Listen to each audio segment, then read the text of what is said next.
प्यारे बच्चों, आज के इस वीडियो में केंचुए की देह भित्ति के बारे में हम आवश्यक जानकारी प्राप्त करेंगे। केंचुए की जो देह भित्ति है उसमें 5 स्तर होते हैं और ये 5 स्तर कौन कौन से हैं? देखिए, पहला स्तर है आपका उपचर्म, दूसरा है बाह्य त्वचा, तीसरा है पेशी स्तर, चौथा है देह गुहीय आच्छद और अंतिम स्तर है आपका शूक। तो एक एक करके हम इनके बारे में जानकारी प्राप्त करते हैं।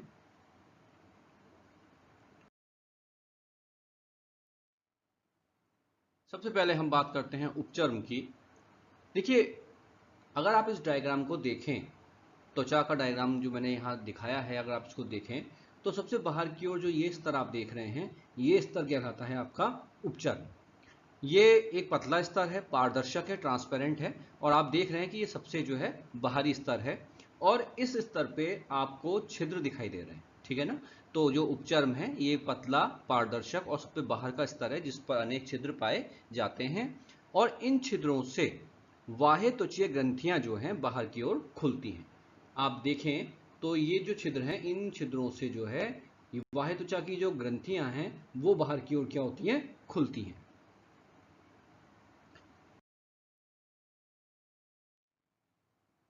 अब देखिए, देह भित्ति का जो दूसरा भाग है वो कहलाता है बाह्य त्वचा, या जिसको हम एपिडर्मिस के नाम से भी जानते हैं। उपचर्म के ठीक नीचे आप देख रहे हैं, ये उपचर्म है। उपचर्म के ठीक नीचे जो है केवल एक कोशिकाओं की परत बाह्य त्वचा का निर्माण करती है। आप देख रहे हैं, एक लेयर है, एक परत है, एक एक कोशिकाओं की एक परत बनी हुई है, एक लेयर बनी हुई है जो बाह्य त्वचा का निर्माण कर रही है। और अगर आप इनकी संरचना को देखें, इनकी स्ट्रक्चर को देखें, तो आप ये देखेंगे कि बाह्य त्वचा की ये जो कोशिकाएं हैं ये स्तंभ के आकार की हैं, इसलिए इनको क्या कहा हमने? स्तंभीय कोशिकाएं कहा है। अब बाह्य त्वचा में ये जो स्तंभीय कोशिकाएं हैं ये सब की सब एक जैसी नहीं होती, ये अनेक प्रकार की होती हैं। एक एक करके हम जानते हैं कि कौन कौन सी स्तंभीय कोशिकाएं बाह्य त्वचा में पाई जाती हैं। देखिए, सबसे पहले पाई जाती है इसमें आलंबक कोशिका। आलंबक कोशिका मतलब जो सपोर्ट करती है उसको हम कहते हैं, जो सहारा देती है उसको हम आलंबक कोशिका कहते हैं। दूसरा आधारीय कोशिका, जो आधार पर है, नीचे बेस पर है। तीसरी ग्राही कोशिका, जो रिसीव करती है, संवेदनाओं को ग्रहण करती है। चौथी ग्रंथि कोशिका, जो किसी पदार्थ का श्रावण करती है। और ये जो ग्रंथि कोशिका है ये दो प्रकार की होती है, एक श्लेष्म कोशिका और दूसरी एल्बुमिन कोशिका। तो मुख्यतः आपकी 4 प्रकार की ये कोशिकाएं मिल करके वह त्वचा का निर्माण करती हैं। आलंबक कोशिका जो सपोर्ट देती है, आधारीय कोशिका जो आधार पे, आप डायग्राम में देख रहे हैं, ये आधार पे जो कोशिकाएं हैं इनको आधारीय कोशिका कहा। ग्राही कोशिका जो संवेदनाओं को ग्रहण करे, उन्हें हम क्या कहते हैं? ग्राही कोशिका। और ग्रंथि कोशिकाओं में 2 प्रकार की कोशिकाएं होती हैं, श्लेष्म कोशिका, श्लेष्म जो श्लेष्म का श्रावण करती है, श्लेष्म मतलब चिकना पदार्थ, जो चिकने पदार्थ का श्रावण करती है वो श्लेष्म कोशिकाएं। और दूसरी हैं एल्बुमिन कोशिकाएं, जो एल्बुमिन का श्रावण करती हैं। तो ये कोशिकाएं मिल करके बाह्य त्वचा का क्या करती हैं? निर्माण करती हैं।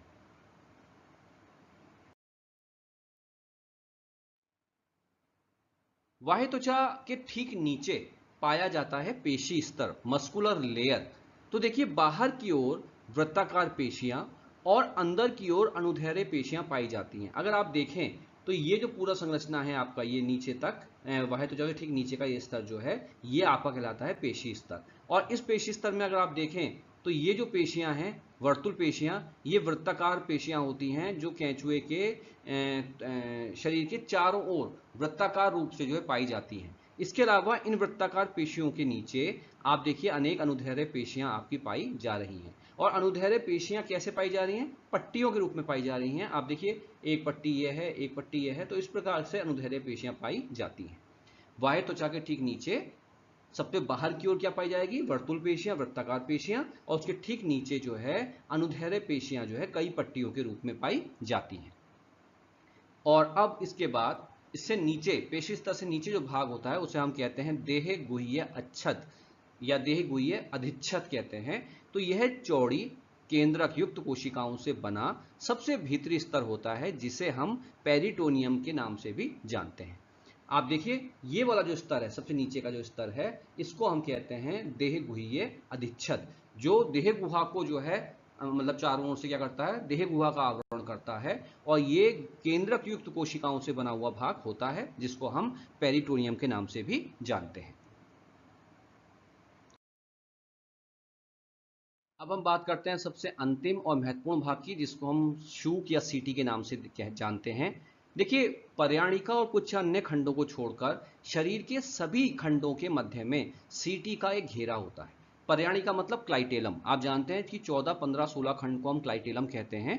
तो उन खंडों को छोड़कर और कुछ अन्य खंडों को छोड़ करके प्रत्येक खंड के मध्य में सीटी जो है, जो शूक हैं, इनका एक घेरा होता है। चारों ओर से ये केंचुए को प्रत्येक खंड के मध्य में क्या होती है, घेरे रहते हैं, एक रिंग के रूप में रहते हैं।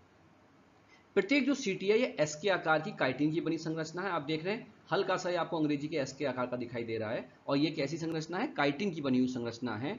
सिरे इसकी अगर आप देखें तो दोनों सिरे नुकीले हैं, लेकिन मध्य में ये जो है थोड़ा सा क्या है, फूली हुई है, और इस फूले हुए भाग को हम क्या नाम देते हैं, नोड्यूल कहते हैं। ठीक है, तो सीटी सिरों पर नुकीली और मध्य में फूली होती है, जिसको हम क्या कहते हैं, नोड्यूल कहते हैं।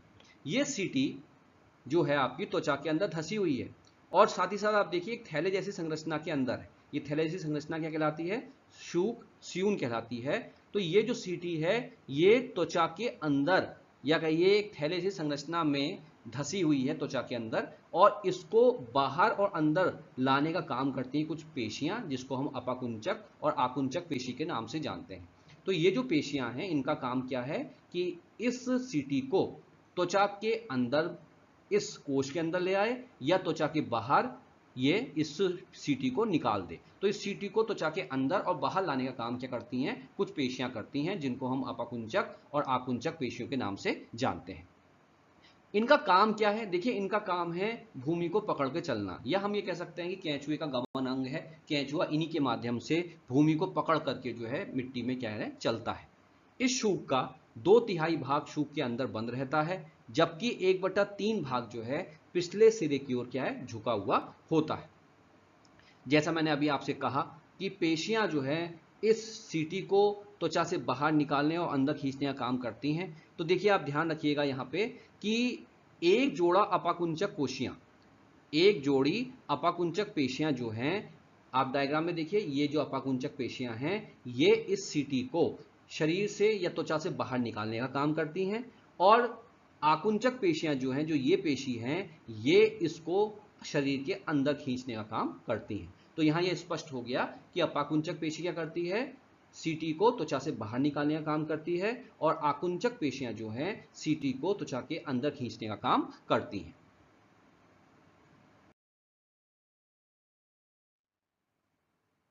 अब हम बात करते हैं देहभित्ति के कार्य की। तो देखिए त्वचा है, भित्ति है, तो ये शरीर के जो आंतरिक अंग हैं उनको रक्षा देती है। आप जानती हैं कि हमारी त्वचा भी, मनुष्य की त्वचा भी, हमारे जो इंटरनल ऑर्गन्स हैं, आंतरिक अंग हैं, उनको सुरक्षा देती है। उसी प्रकार से केंचुए की जो देहभित्ति है वो भी आंतरांगों की रक्षा करने का काम करती है। बाह्य त्वचा की जो श्लेष्मिक कोशिकाएं हैं वो श्लेष्म का श्रावण करती है। मैंने अभी आपको बताया था कि बाह्य त्वचा में ग्रंथि कोशिकाएं पाई जाती हैं, जो 2 प्रकार की होती हैं, एल्बुमेन कोशिकाएं और श्लेष्म कोशिकाएं। तो जो श्लेष्म कोशिकाएं हैं वो श्लेष्म का श्रावण करती हैं, जिससे केंचुए की त्वचा हमेशा नम बनी रहती है। आप ध्यान रखिएगा कि केंचुए की त्वचा बहुत कोमल होती है, और अगर उसमें नमी नहीं रहेगी तो केंचुआ सूख जाता है। तो ये काम, केंचुए की त्वचा को नम रखने का काम कौन करता है, श्लेष्म कोशिकाएं करती हैं। ये पदार्थ का श्रावण करती हैं, जो छिद्र के द्वारा वह त्वचा के बाहर जाता है और त्वचा को नम रखता है। साथ ही साथ केंचुआ जब सुरंग बनाता है तो सुरंग के अंदर की मिट्टी को भी नम रखने का काम ये श्लेष्म करता है, जो श्लेष्मिक कोशिकाओं द्वारा स्रावित होता है।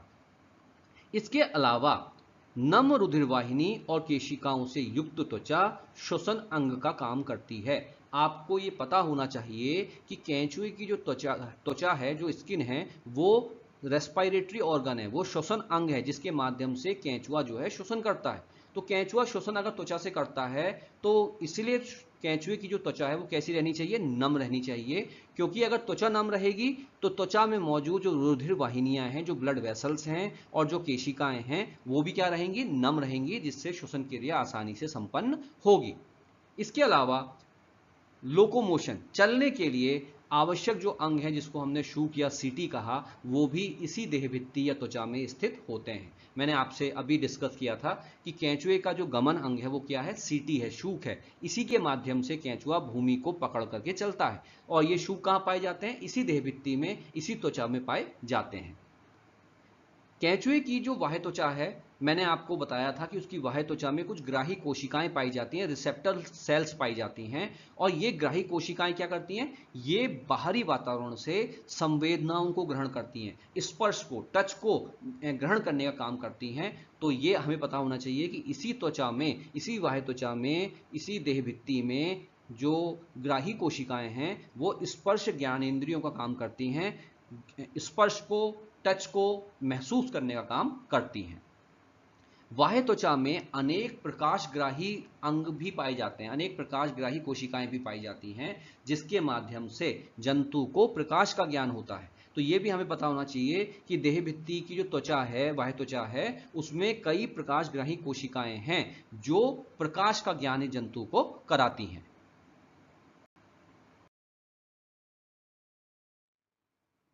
तो इस वीडियो के माध्यम से मैंने आपको केंचुए की त्वचा, देहभित्ति के बारे में जानकारी दी।